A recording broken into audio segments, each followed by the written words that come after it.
Hello, hello, hello. Thanks for tuning in to another episode of the Backyard Barbecue Podcast. I am your host, Eric Cool Breeze. I know that um, if you all hear these little birds chirping in the background, they are happy out here. I am in Hawaii. Um, I had kind of my guest, Brittany. I'll introduce her in a minute, but she gave me the opportunity to do this interview earlier, but I had a death in the family, and then I didn't want to keep rescheduling her. So, hey, here we are. We out here with the birds chirping, nice weather. It was the first time that I had been out here, but amazing experience if you all haven't been. Uh, but I'll talk about that a little later on. But like I said, my guest today is Brittany, and she is known on social media as your favorite PO. And I will allow her to introduce herself to you all. Um, so go ahead. Hey, thanks for having me. I'm Brittany, like you said, your favorite PO online, and I was probation and parole officer for almost probation officer, excuse me, for almost 5 years in Texas. So I transitioned from that in 2020. Now I am a full-time consultant, probation consultant, and social media. I like to say content creator. Some people say influencer, whatever the case may be. Okay. But yeah, I talk about all things probation. Okay. And how long has you been in that arena? So when I stopped being a PO back in 2020, and what is it, 2023? So literally 3 years, I've been producing content online full time. Okay. So how did you get started with that? It was it was so simple. People was asking me all the time about my job as a probation officer. Mm-hmm. So I took it upon myself to post some videos on YouTube. Like if you really an OG follower of mine, like subscribe on my YouTube channel, Mm-hmm. I was posting videos of me in my office, in my old office. So while I was working as a PO, I was making videos then because people kept asking me about it. So I would literally take the camera around my office. Yeah, this is problematic. In hindsight, it was problematic, but Okay. and show people what day to day life was really like as a PO. But yeah, that's where it stemmed from. People asking me questions and me just being an open book, and I got tired of answering them one by one. So I'm like, let me just make a video, and it happened like that. That's good. Because it's easier to just appeal to the masses rather than one person at a time. I know it got to be a little irritating, especially when you got common questions. They just got repetitive. Right. It's like a doctor. People have the same type of questions. Well, what happens if my ear hurt right here? And they like, you might as well just make a website and put all the frequently asked questions. You know. Right. Yeah, exactly. It was pretty much like that. So, what was life like being a probation officer? Stressful. No, but for real though, it was fun for me. The thing I liked about it was you don't have to do the same thing every day. Like some days you could be in court, some days you could Mm, be in your office, some days you could be out driving to people's house, their job, whatever. So I like the variety of it. I'm not a person who likes to just sit behind a screen all day. mm, Because before I became a PO, I was actually doing that. I was working in the medical field and I was in a laboratory every day, just me and some machines. And I got mm. so tired of doing that. So that's kind of what sparked my interest in transitioning to probation because I already knew I'm not going to be bored. So Right. that is what I really liked about the job. You're not bored at all. You're Okay. busy all the time. I imagine so. So, how many? I guess I don't know if they call them clients, but and I don't want to say offenders, even though that's what it is. And those of you That's a who hot know me, topic. yeah, those When of I you was who know starting me as a know that PO, I'm they not. called it defendant. Okay. So, how many were on your caseload? On average, 150. Mm. So this was like month to month, Sometimes it was or lower, sometimes it was higher. okay. So this is on a month to month basis, 150. Yep. Okay. So you said it was stressful. What was the most stressful thing about it? It's not even as much as dealing with people. Like some people would think it's stressful dealing with all these different personalities, which that's not easy to do either. But the stressful part is keeping up with the amount of paperwork that you have to do. Like, anything in the government, anything legal, there's a lot of paper involved. Right. And to stay on top of that with so many cases, that is the stressful part. Okay. Yeah, I could see that. That's at least that was for me. That was the stressful part for me. Right. No, I can understand that because see, I drive for a living, so I don't like doing no paperwork. I just, the little bit of work that they want me to do on this little computer, I don't be wanting to do that. But that's another topic. But yeah, that paperwork, all that writing and typing and emailing this person, following up with this. I guess that's why I never really was a fan of corporate work. They've I've been asked at several jobs, about management positions, but I just don't want to be managing nobody. I don't want to be responsible for nobody, be having an answer to why this person didn't do this, and that's just too much. One of the other things, audience, that Brittany is also is a cancer survivor. So, can you tell us a little bit about that? Ooh, child, yes. I am a 2-time breast cancer survivor. Okay. Yeah, crazy. The first time I was diagnosed with it, I actually found a lump in my breast myself. So that's why I like to encourage women and men, because men can get breast cancer too, Right. to check yourself. Like, literally check yourself. Because if I hadn't found that myself, who knows what would have happened, What if I would have waited until my annual physical or whatever? Things could have been worse. So always check yourself. But yeah, I had breast cancer. The first diagnosis was back in 2017. And I had chemotherapy, surgery, radiation, all the things. And then a couple of years later, back in the same boat, okay, there was another lump that I felt myself again. You know what I mean? So again, we went through cancer treatment, so radiation. I mean, not radiation this time, but chemotherapy and surgery. But as of now, it's been a year and a half, so everything is looking good. So Okay. I'm happy to see. I'm happy for you on that. I lost my mom to ovarian cancer.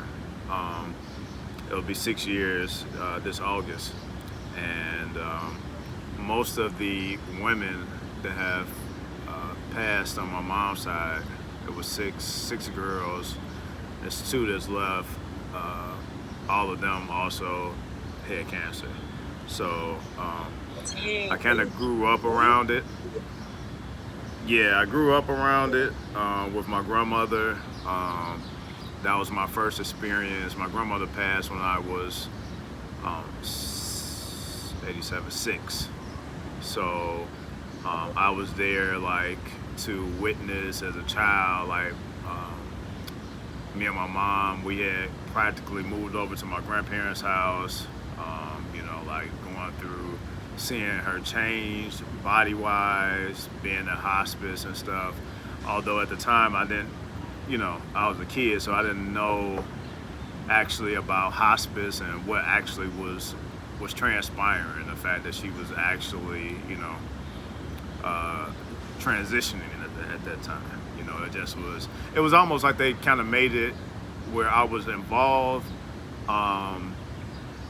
and I had my little duties, like I would go and rub her feet and wash her feet for her, and then she was always, if she was, I knew in hindsight that she had been in a lot of pain, but it was always for her.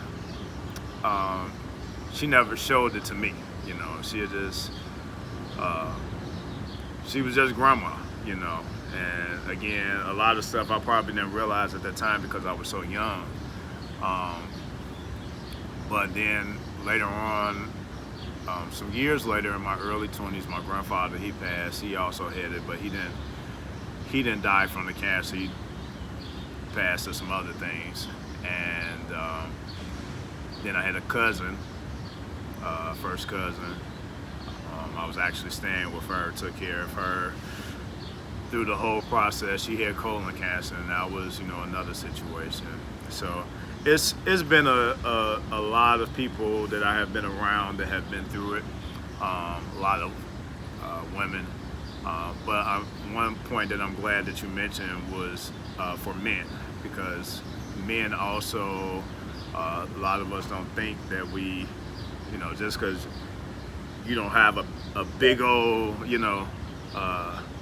big breast like a woman doesn't mean that you don't, all of us have breasts. So, it don't take much to just feel around in that area to see if you feel something that's abnormal. Because us as men, we already don't like going to the doctor. We feel like we can fix it, or it's nothing that's been there forever. It ain't been there. It might have been there forever, but that don't mean that it belonged there. And even for yeah, and even for the younger generation of women that's coming up, I don't think that there's enough. A lot of times that might be taught to the younger generation about what they should do. So that's one of the reasons why I'm glad that individuals like you are okay with sharing your story, and again, I thank you for being so candid about it, because and not only that, but congratulations, for you still being here, because the story could be a lot different, you know. And for all the listeners out there, I documented the whole entire breast cancer journey Yes, on my you YouTube did. channel. All right. And what's your YouTube? In the hospital. And what's your YouTube channel? It is the same name as my Facebook. Your favorite Okay. PO. So for those of you who want to see the journey, you can look on Your Favorite PO, same as the title on the segment of the podcast, and see her journey. I actually did go through and watch it before I had reached out to you to see what it was, your perspective on it. When you first found out, and this is more so not for me, but audience-wise, when you first found out, what were the initial emotions when you felt like the first time you felt that? Did you feel like you wanted to go to the doctor, but maybe not? What went through your head? Well, initially when the doctor told me, I was kind of shocked, obviously. Well, not obviously, but I was kind of shocked. I was not expecting anything like that, because when I went to her after feeling the lump, she did a physical exam on me, and she was telling me, well, it might be this, so let's just get it tested just to see. So my mind was kind of like hoping that it was that what she was saying, but it ended up being breast cancer. But I was shocked initially. Then after that, I'm like, yeah, let's go ahead and get this treated. It was never a point that I didn't want to go to the doctor. There was a point where I didn't want to do chemotherapy, because I know the side effects of that and how that looks. Yeah. Because, like I said earlier, I worked in a laboratory, and that laboratory was an MD Anderson Cancer Center, which is the same hospital where I got treated at for breast cancer. So Okay. I worked at this hospital years ago, and to go back there as a patient, it was kind of surreal, you know what I mean? And I knew what going through chemotherapy looked like, and I didn't want to do that. But I didn't know I wanted to get some type of intervention. So, yeah. Okay. Now, in terms of, I'm gonna get a little more intimate with my questions. In terms of the size, like, how big was this? Like, when you noticed it, and what did it feel like? And where was it exactly located? I mean, I know you said in your breast, but like, was it underneath? Like, was it awkward spot? No, it wasn't awkward. It was on my right breast. It was pretty much like towards the top. And it was like, probably I would describe it as like the size of a grape, but it was not the firmness of a grape. It was like very hard. So, but it was small like a grape. And I'm just, feeling around, laying in my bed with my husband, like, like I normally do, which I check my breast all the time because I'm aware of this. Like I said, I worked at a cancer hospital, so it was always told to me to do this. So when I felt that something that size, you're gonna immediately notice that's not right. Right. So. Okay.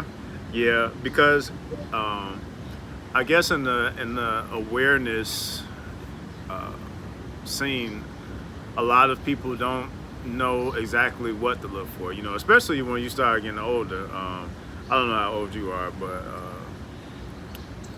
when I'm 34. okay, so um, like I'm 42, so you already be subliminally in your mind in this certain space where you don't want to. You get 40 and you be like, oh shit, like I'm getting here. Like you feel like the years.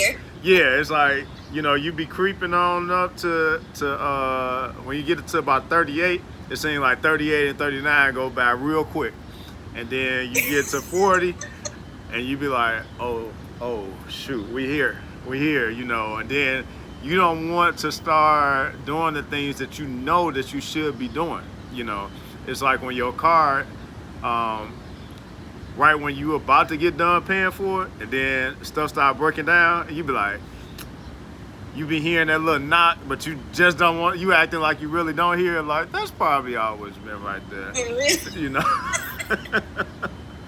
The look, because you don't want to take it to the shop because you like, I'm almost done paying for this. Y'all ain't about to tell me this about to break down. And so, all to say, a lot of people, as they get older, they don't want to be as aware. Like I'm not gonna lie. Like as a male, my father was, telling me as I was getting older, like, hey, you getting on up there at that age where you need to get that exam. And I'm like, whoa, we ain't there yet. They say at 40. And sometimes you have to be a little more aggressive even with your doctors, because I remember when I went to the doctor, the lady was like, oh, you don't need that until another couple of years. But the rate for like prostate cancer in African American men and cancer just period among African Americans is probably higher than any other race. And so for you to tell me I don't have to check that for another couple of years might be the difference on me being here for another couple of years or not. And so I just don't want people out there to be thinking, that just because your doctor says, if that's the first thing that they tell you, and like for a man, if you 40, then you need a prostate exam, and if they tell you to wait a couple of years, then you probably just need to go to another doctor or be a little bit more proactive about it and, aggressive and say, well, I would rather get it done now. Because how long is it going to take them to do it? It would be like the equivalency of you getting a breast exam. If you go to the doctor and you say, if you have the capability of doing it, and they're telling you that they don't want to do it, but it's something that's simple that they're telling you that you can do it, but you the doctor and you don't want to do it, then that's a problem for me, among anybody, because that kind of puts me in the mindset that you're not really caring about us,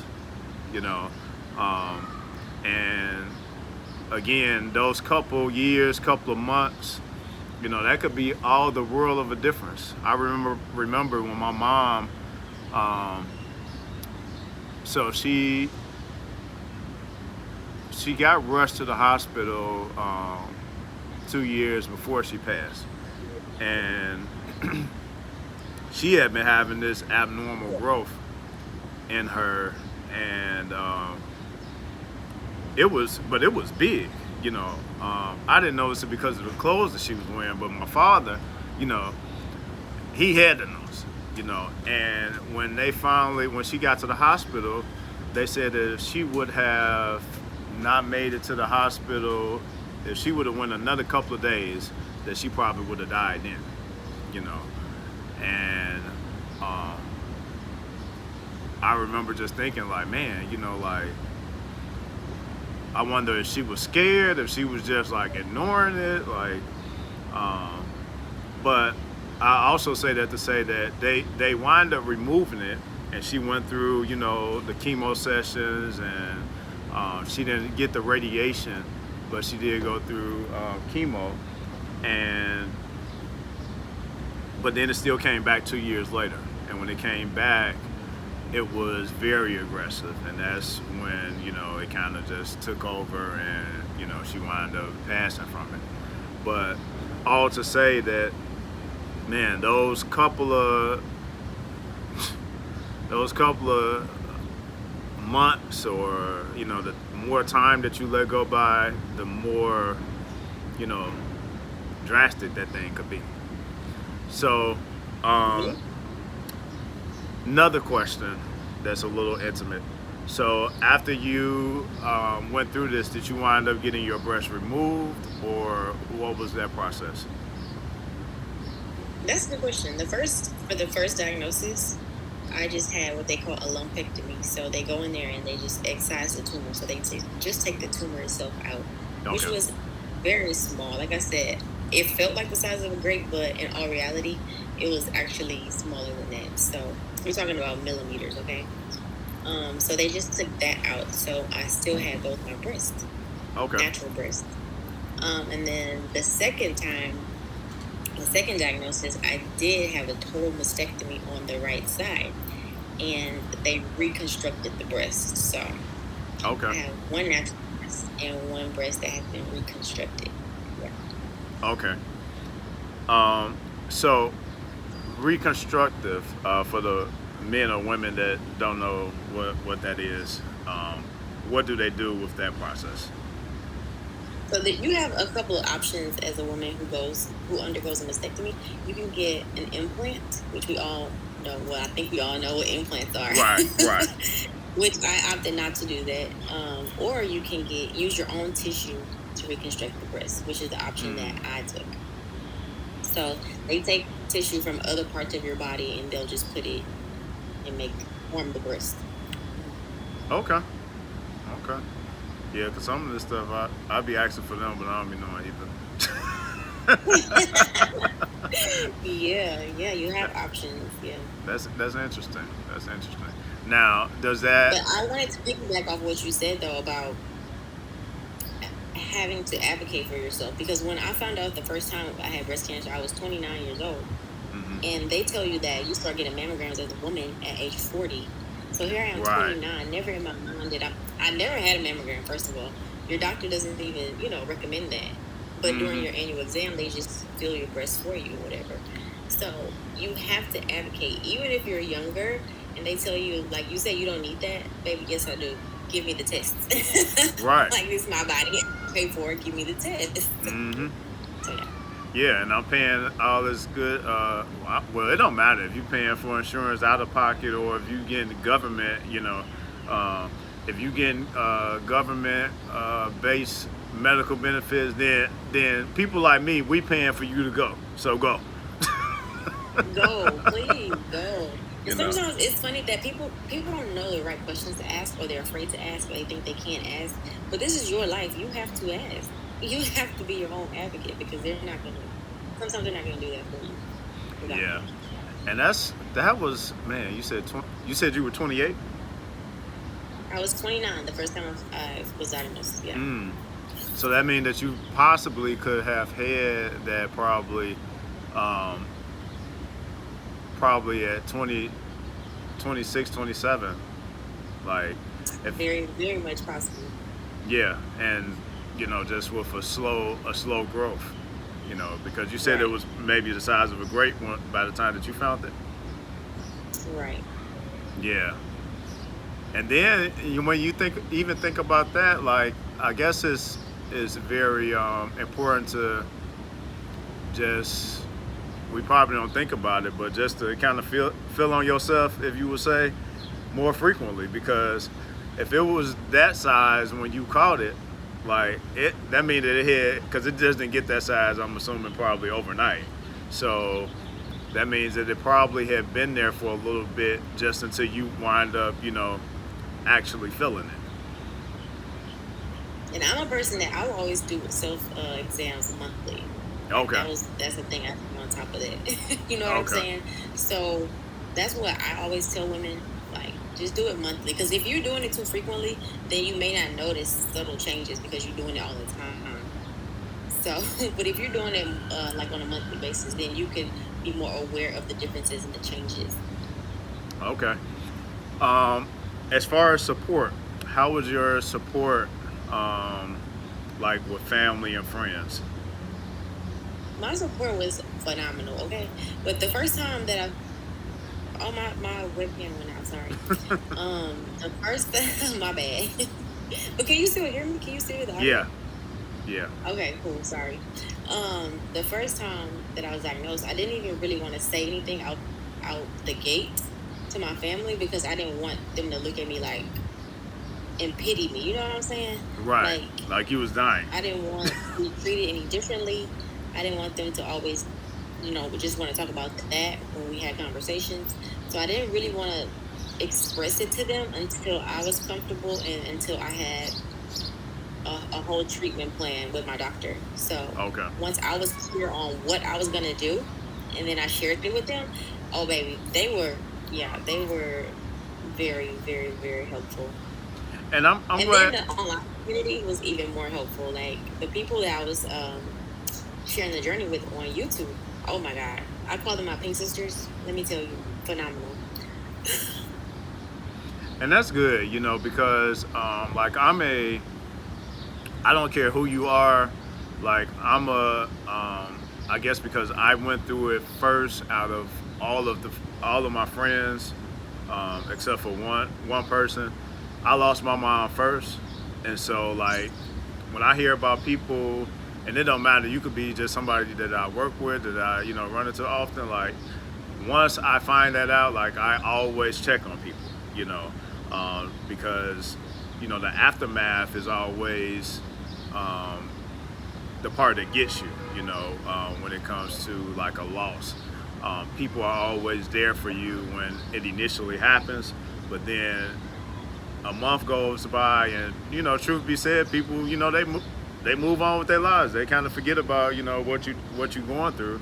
So like the in terms of support, a lot of people would be surprised how much people are willing to hand you support sometimes if you just say something about it, because a lot of people don't say anything about it because they do be afraid, and they go through these tough moments by themselves, and it leads to depression, suicide. But there are people, even if it's not in your own family or friends group, there are people that's out there that will support you, along your journey.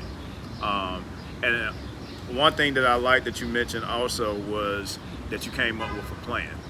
Um, Sometimes people don't understand why it took somebody so long to say something about it.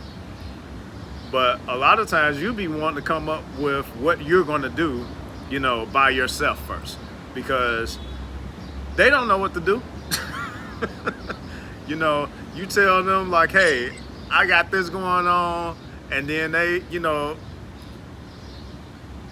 just go off into la la land in a sense to tell you, okay, well we gonna do this, we gonna do that, and 90% of the people, 90% of the people that be coming up with these miraculous plans don't even be the people that be around to help no way.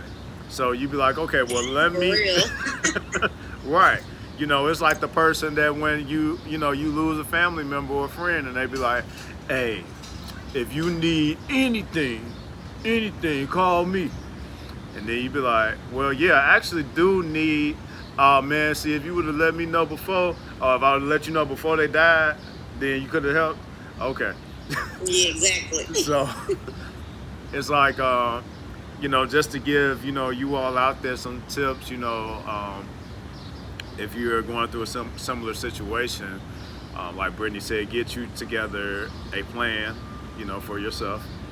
And, you don't have to tell anybody until you get comfortable at that point where you want to tell somebody, and be okay with telling them in your own way, because you're the person that ultimately has to go through it. And I know it sounds a little weird, but you got to be strong for these people that you telling, because they the ones Right. that seem like they be more messed up than you be, like. Right. Funny story in regards to that. My mom's first chemo session. So, uh, me and my wife, we went to Marshall's to go get her a few things. So, my wife, she was like, well, I'm gonna go get her, a blanket and, her own little mug and this, that, and the other. And that morning when I woke up, like, I just felt like sick to my stomach. Like, it was so much stress on me. I'm the only child.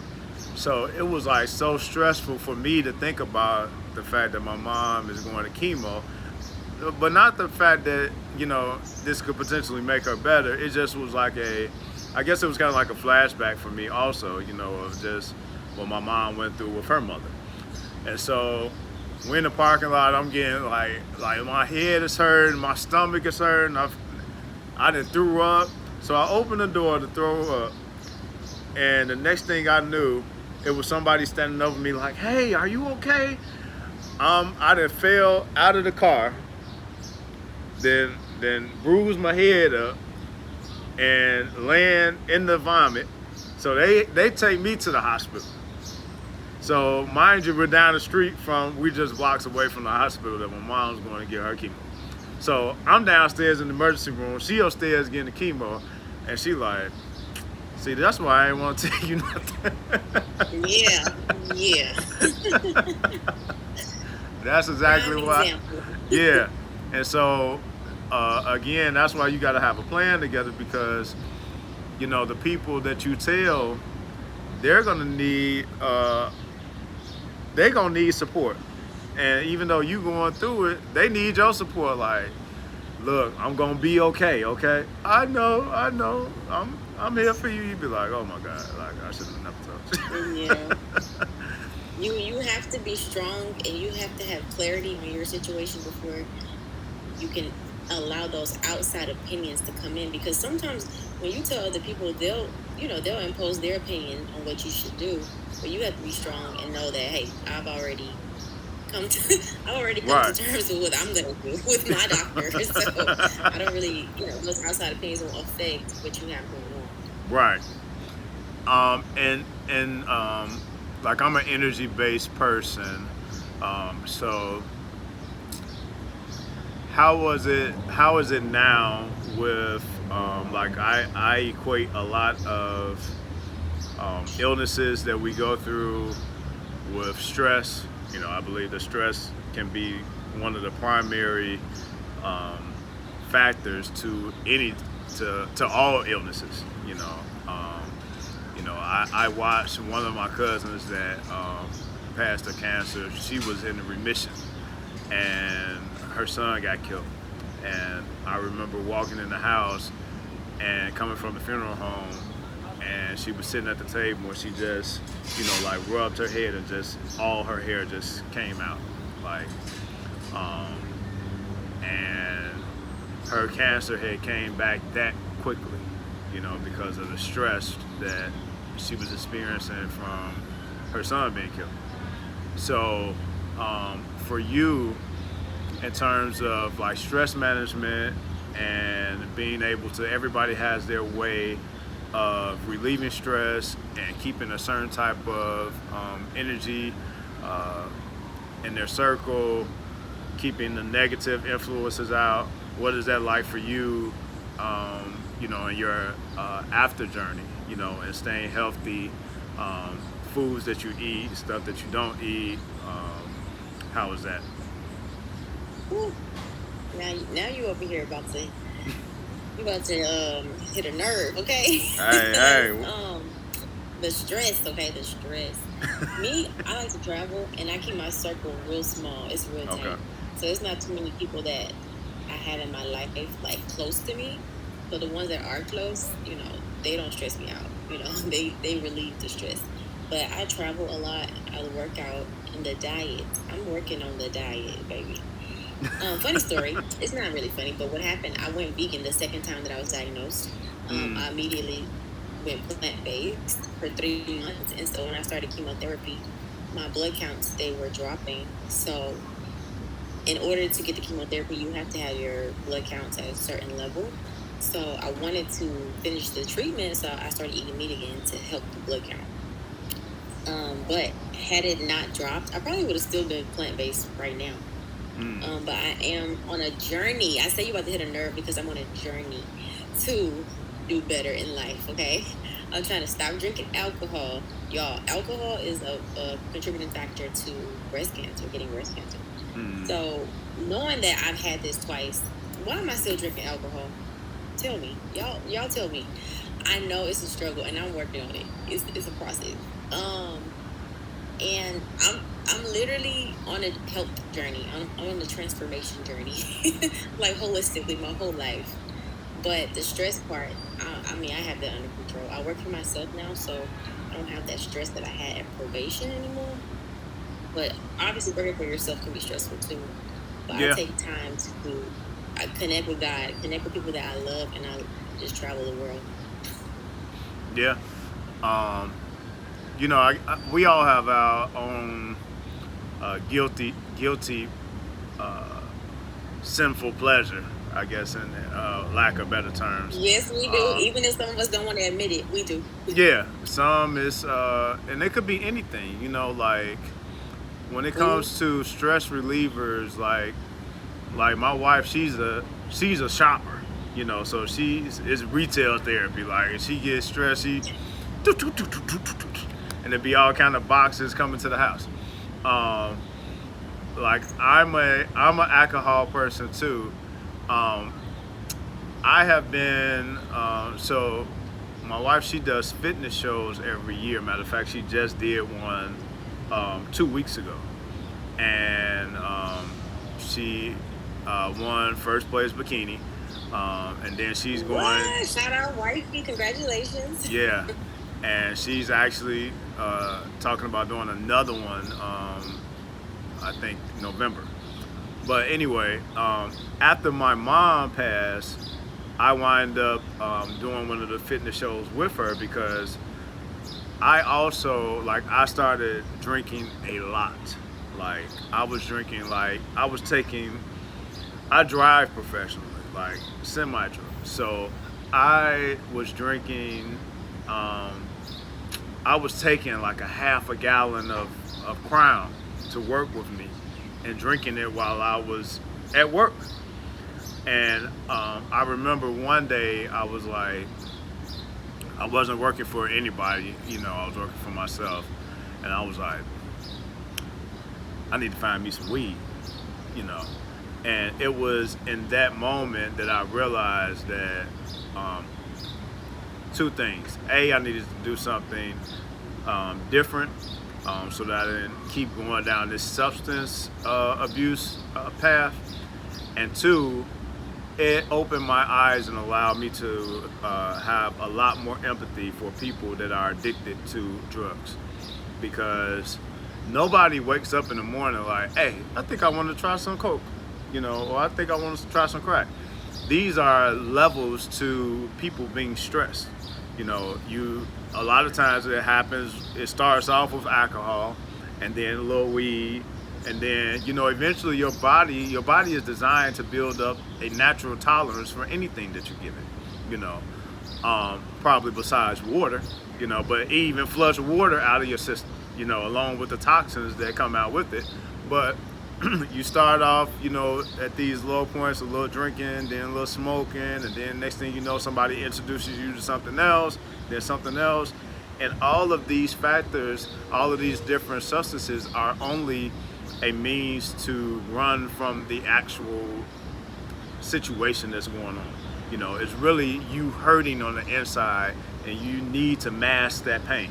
You know, and a lot of us don't know, haven't been taught, especially in the black communities, to talk. Like go talk to somebody. That's very important. That's why I like to have these type of discussions, because it's okay to go talk to somebody. It's okay if you got to go sit on somebody's couch. There's nothing wrong with you if you sitting on somebody's couch. It's better than you abusing these drugs and sitting on somebody's couch drunk, because you're still sitting on somebody's couch, whether it's yours or somebody else's. There's so many other avenues for one of actually, if you all, those of you, my regular followers, Dr. Chris. She was just, and you don't know Dr. Chris, Brittany, but Dr. Chris is a young lady that comes on once a month, and she's my sex therapist. Not mine, but she's my sex therapist co-host. So she talks all about kinks and sex and anything that you want to know about sex. She's the person. But she was just mentioning today or yesterday that they have, after post-COVID, everybody's been doing things on video chat. So they even do video therapy now. So you can get, there's no reason you can't go, if you don't have time to see somebody, hey, you got time to look at Facebook, you got time to talk to somebody. Take 15 minutes, 20 minutes, whatever, or they have 1,000 hotline numbers for you to call. It's like, just talk to somebody. So again, those sinful pleasures, and I'm still guilty of it myself. You see what's in my background, like and when I get off the phone, when I get off this thing with you, I'm about to get back to You got the bar in the back. Look, and had they been open, I would have had one right now. But I also believe that everything is also in moderation. So, I believe that too, but I'm wholeheartedly, I want to stop drinking alcohol, period. Okay. Well, I support you on that. Not to say that everybody should do that. I'm just saying this is for me and my health. I know what I should do. I feel like I know what I should do on that front of things. But yeah, go ahead, enjoy that bar when it opens. Yeah, I'm gonna enjoy it, and it might be a time in life where I also feel that way. I do know that I don't drink as much as I used to, even socially. Excuse me. Because truth be told, like, I'm on vacation now, so I ain't got nowhere to go. I could, it's gonna make me tired, and I'm gonna go to sleep for however long I want, and then I'm gonna get back up and probably do it again. Now, when I get home, I got business to take care of. I got to go to work. I got, kids to take care of, and excuse me, and all of that good stuff. Yeah, so, that was me in Mexico last week. And me in Mexico at the all-inclusive resort, drinking margaritas and daiquiris all day. Yeah. Now, one thing that I like, I don't drink a lot of mixed drinks. When I drink, and I drink darks. So all the older people that I know that was living to like 80, 90 years old, they all was drinking, whiskey. That whiskey used to keep them going. So I kind of stick in that arena, because I do know like tequilas and lights have a lot of sugar in it, and so I've been a little bit more health conscious about, which is what I was going to mention earlier when I said something about the fitness show. I did that, and then after I did it, I got back, I got big, because I just got lazy, after all that work and food deprivation, I was like, man, I'm about to eat everything. And at my job, because we can order uniforms anytime we need them, it was like I was just ordering bigger uniforms to go to work, because that's what I got on, 5 to 6 days a week anyway. So I put this uniform on, and you have these oversized shirts, and I just got to the point like I couldn't fit any of my clothes. And so Candace tried to play me. She was like, well, we got to go get you some clothes. And So she took me to Kohl's. And I ain't saying there's nothing wrong with Kohl's for those of you who shop at Kohl's. But I don't wear Kohl's. And she had these little plaid shirts and these, little dungaree pants. And I'm like, I'm not about to be wearing this shit. So I never wore any of it. Like I said, I put myself on a diet. And as I started losing the weight, then I started throwing away my bigger clothes. And I said, your punishment to yourself is if you gain weight, you're going to be around here with these little tight pants and these little tight shirts. So I refuse to buy anything bigger, any clothes that are bigger than where I'm at. And so as I start to trim down, even now, because when she did the fitness show, I had gained a little bit. Well, I was bigger than I wanted to be, but not fat. But I was like, I'm not about to be out here in Hawaii standing next to her. She 120 pounds, and I'm, because they always look at the man like, oh, that's the dude she with. And then the other dudes, they be like, yeah, I got a chance with that. So here come this other dude taking his shirt off on you and stuff, So I had slimmed down about 25, 30 pounds. And but during that process, I also, because it's levels, just like you said, you want to stop drinking.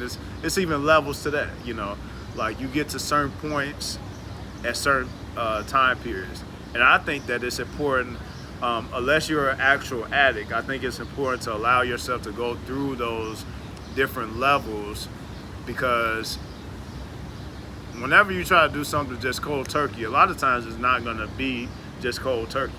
And you fall into a bigger relapse than you would have if you would have just, kept cutting yourself little by little, So, right.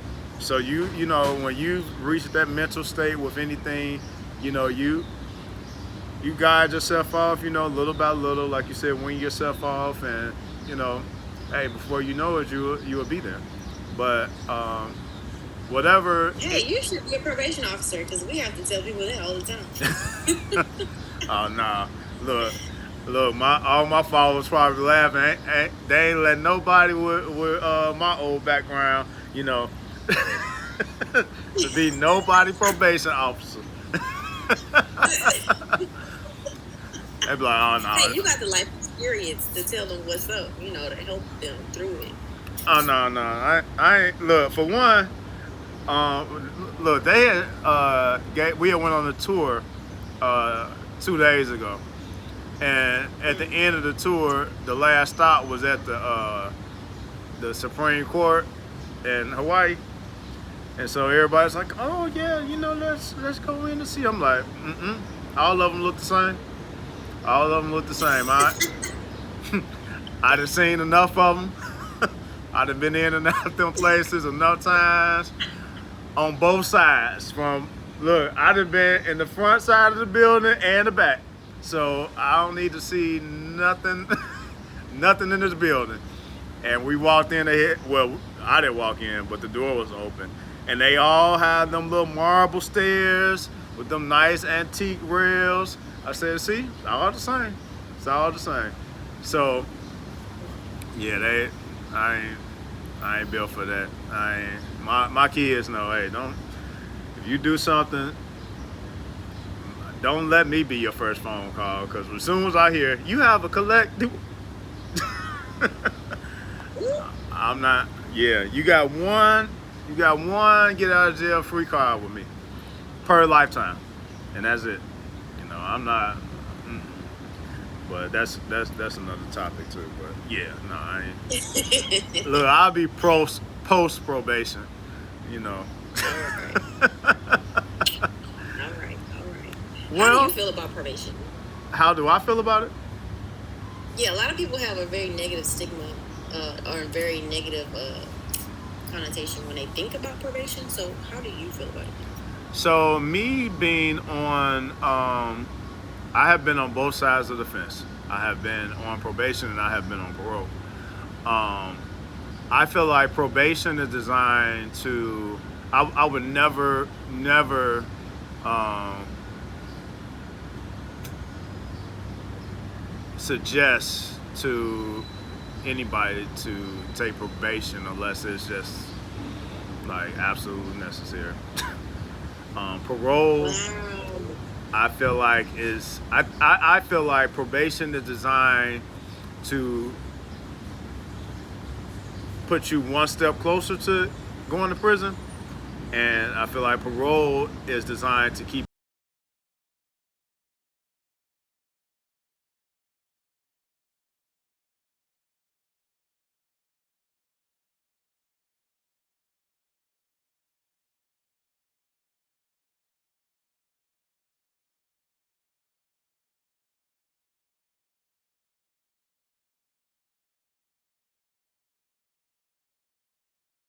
pulled over, and your probation stipulations are you're not supposed to be having any type of contact with any law enforcement. So you get pulled over just on the humbug, and depending on who your probation, and I guess that has a lot to do with the probation officer, because if you got a probation officer that's maybe not that lenient, or is just doing it for a job, then you probably gonna go, you probably going to jail.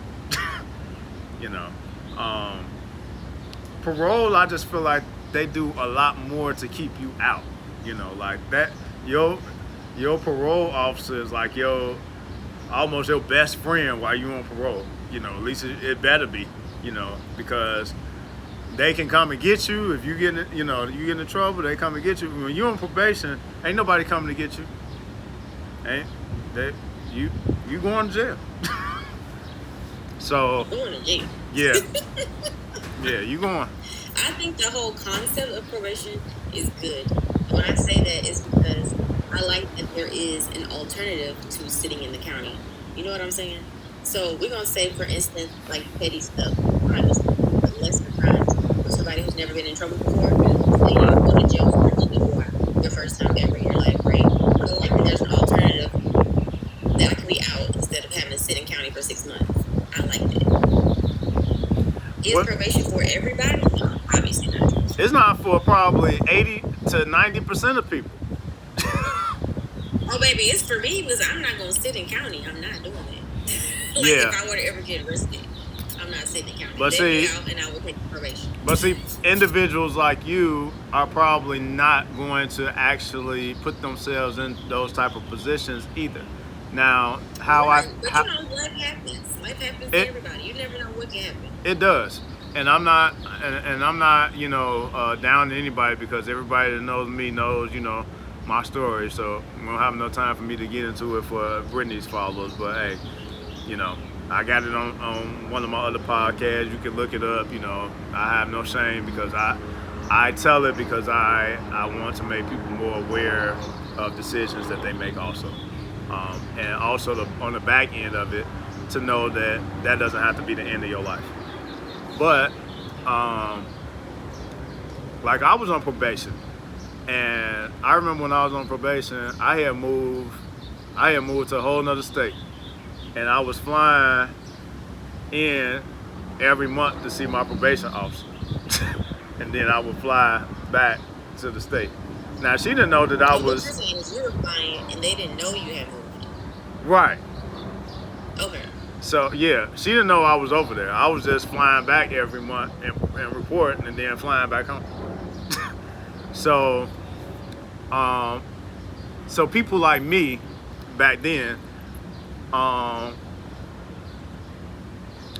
probation didn't really do me any good.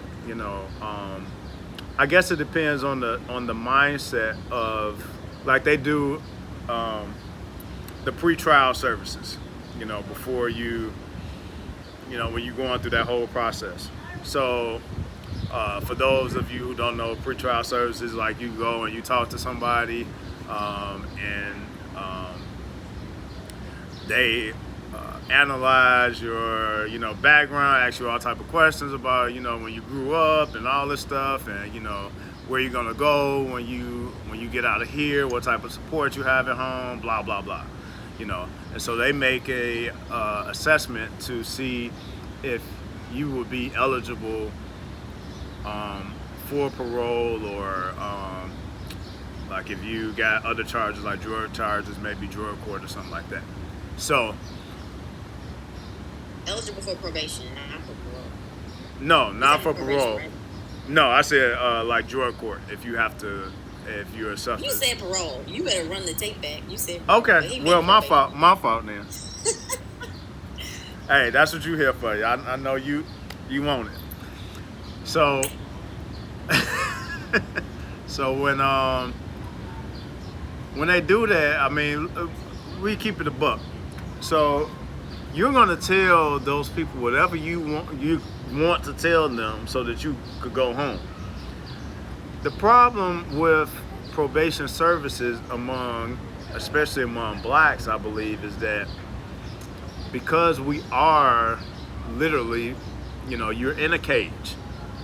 So you've been put in a cage, and it don't matter if that cage was for a day, a week, a month, or several months.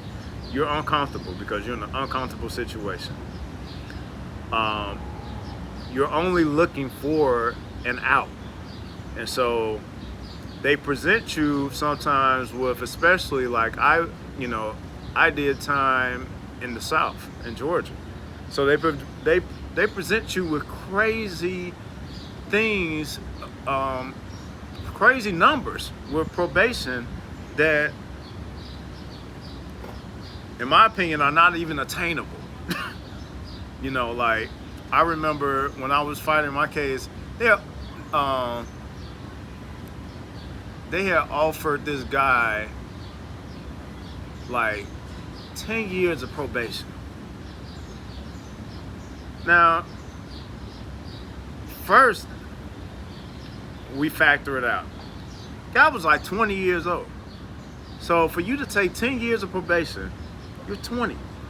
What 20-year-old, how many of us haven't been pulled over by the police?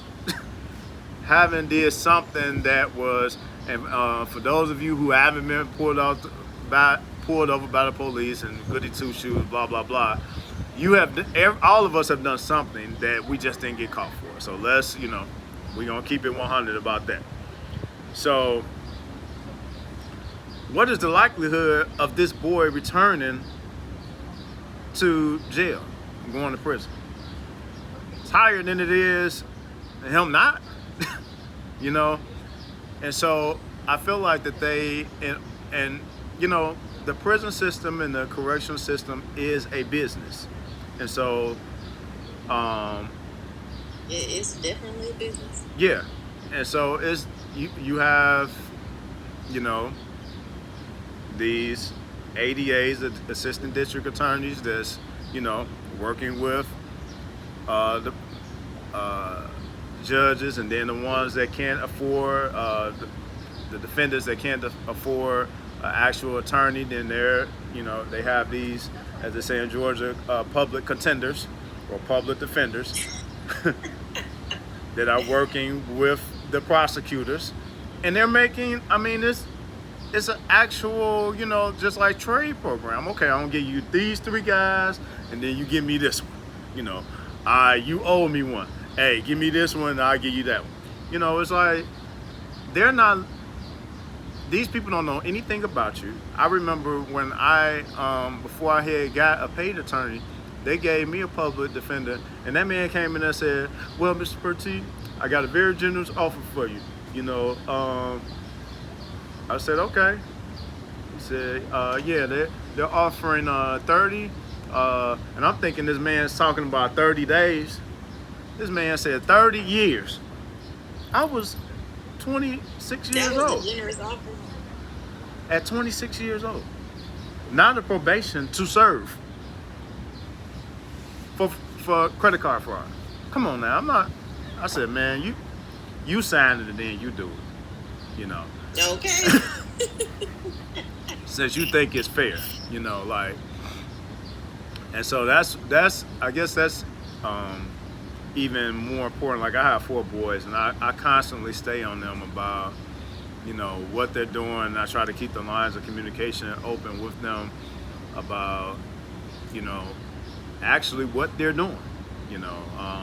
a lot of young people in our younger generations growing up as teenagers and into their 20s. um, I talk a lot about the baby boomers generation and how I feel like that they kind of messed a lot of us up because they didn't grow up in a communication era, coming from slavery.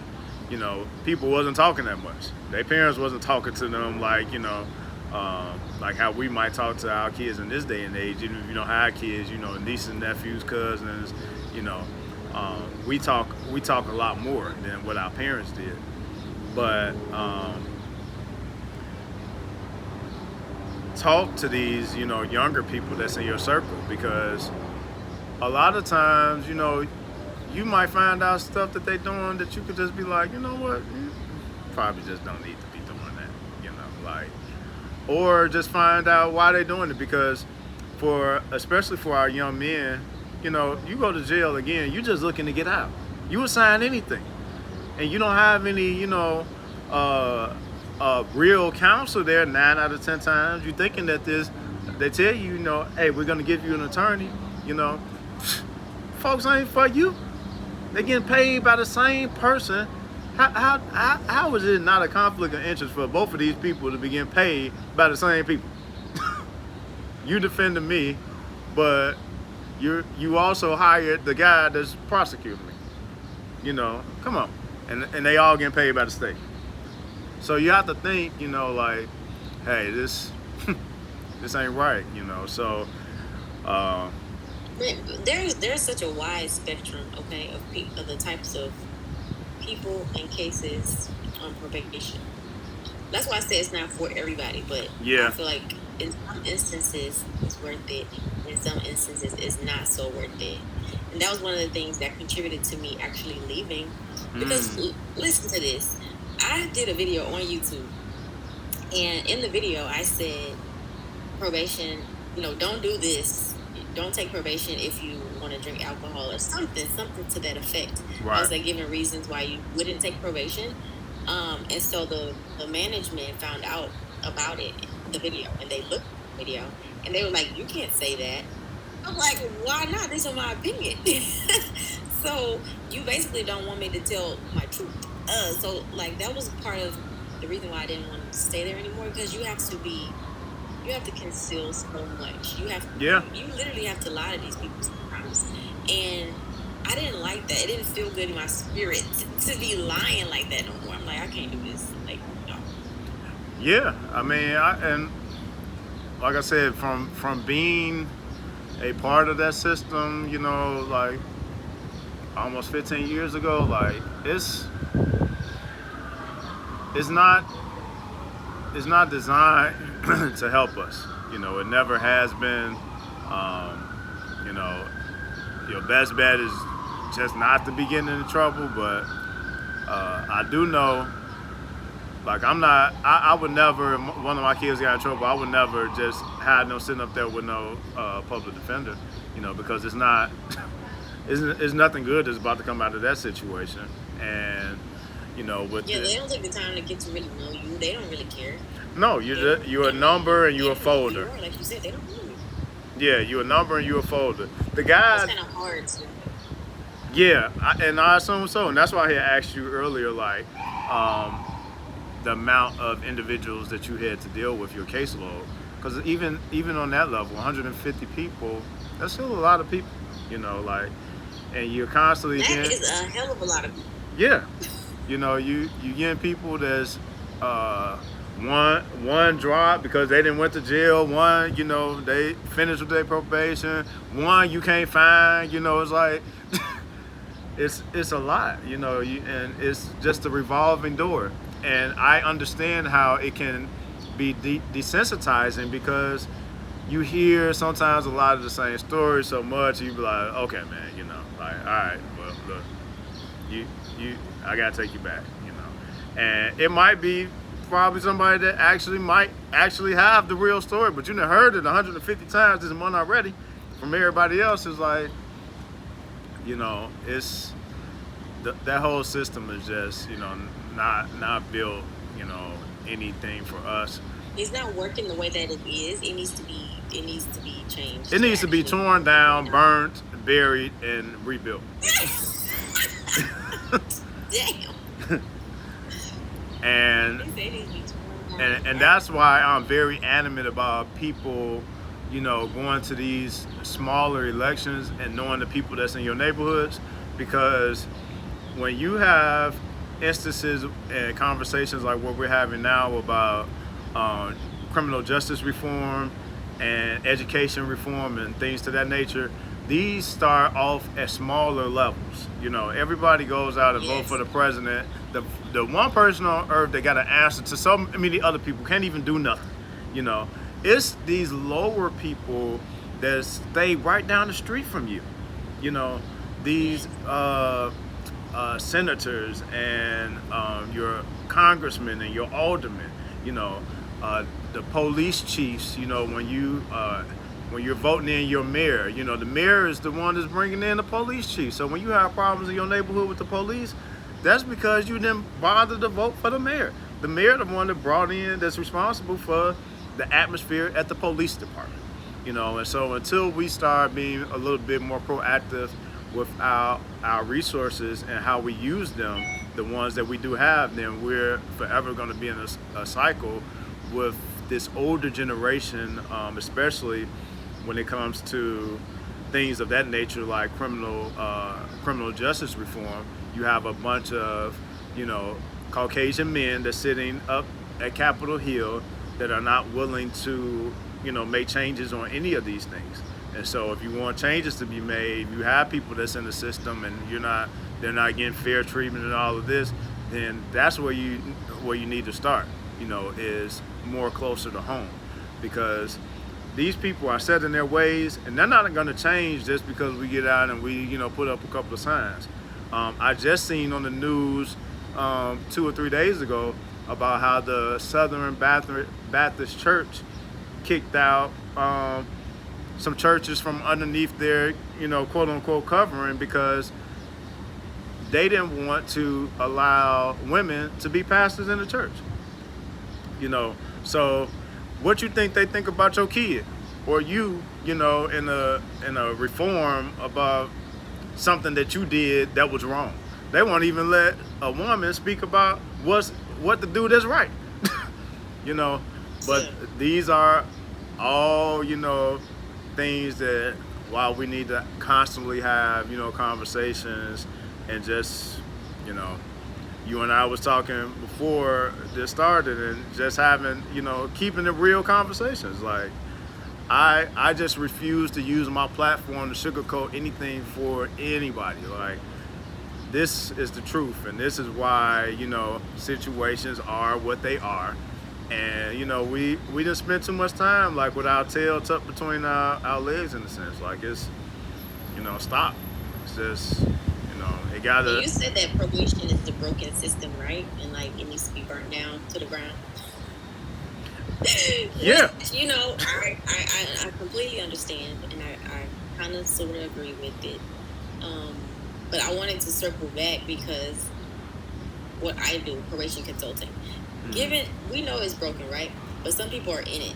So while you're in it, I'm the type of person that's gonna help you get through it. Yeah, if you unfortunately find yourself in this situation, I'm gonna be the one to help you make it as smooth as possible. Of course, it's gonna be bumpy, but I think a lot of people, we talk about this needs to change, that needs to change, but people are in it right now. They have to get through it. I just wanted to throw that out there. Oh, I agree, and that's one of the reasons why you on here today, because I also want people to know that it's people out here that can help you. Us fixing a system that's broken is probably not going to happen in our lifetime. However, there are every building starts off with one stone, and I believe those of us who have platforms in this day and time, we are those one stones for a lot of different topics. And so even one of my goals is, even when I meet and have these interviews with other creators such as yourself, like, collaboration is everything too, because although I have been in the system, you have been a part of the system in terms of the infrastructure. And so when you combine two resources of what a person has actually experienced versus what a person actually knows about what's going to happen and why they're going to do this, and you can combine those two with experience, with two levels of experience, like you can build good things off of it.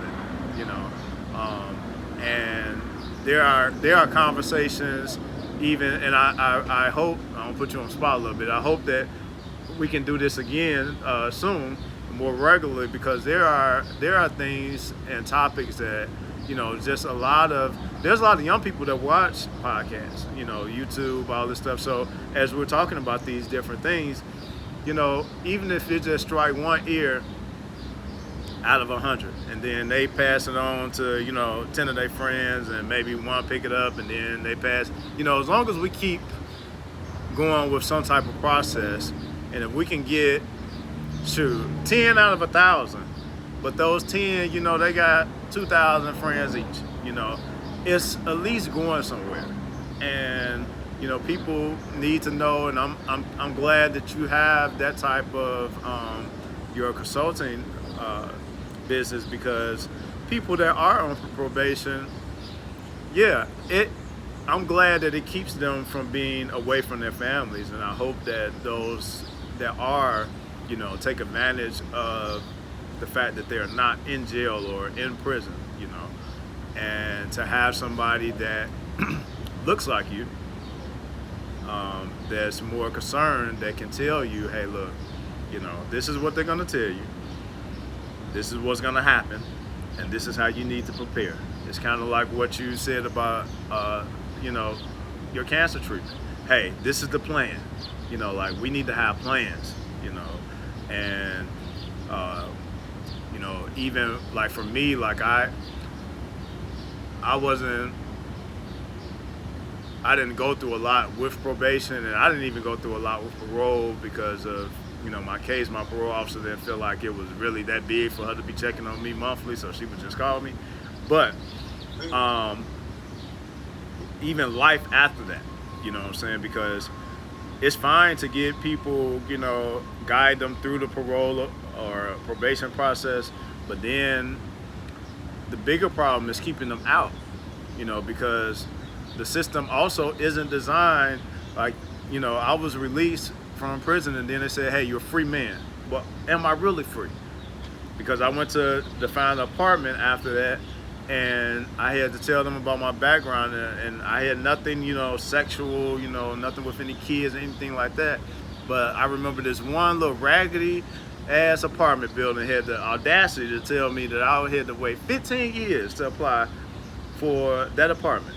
And I said, I wouldn't even apply for this apartment 15 years ago. I don't know where I'm going to be at, but I know it won't be trying to live here, And so between getting work, like I did a myriad of things before I was able to actually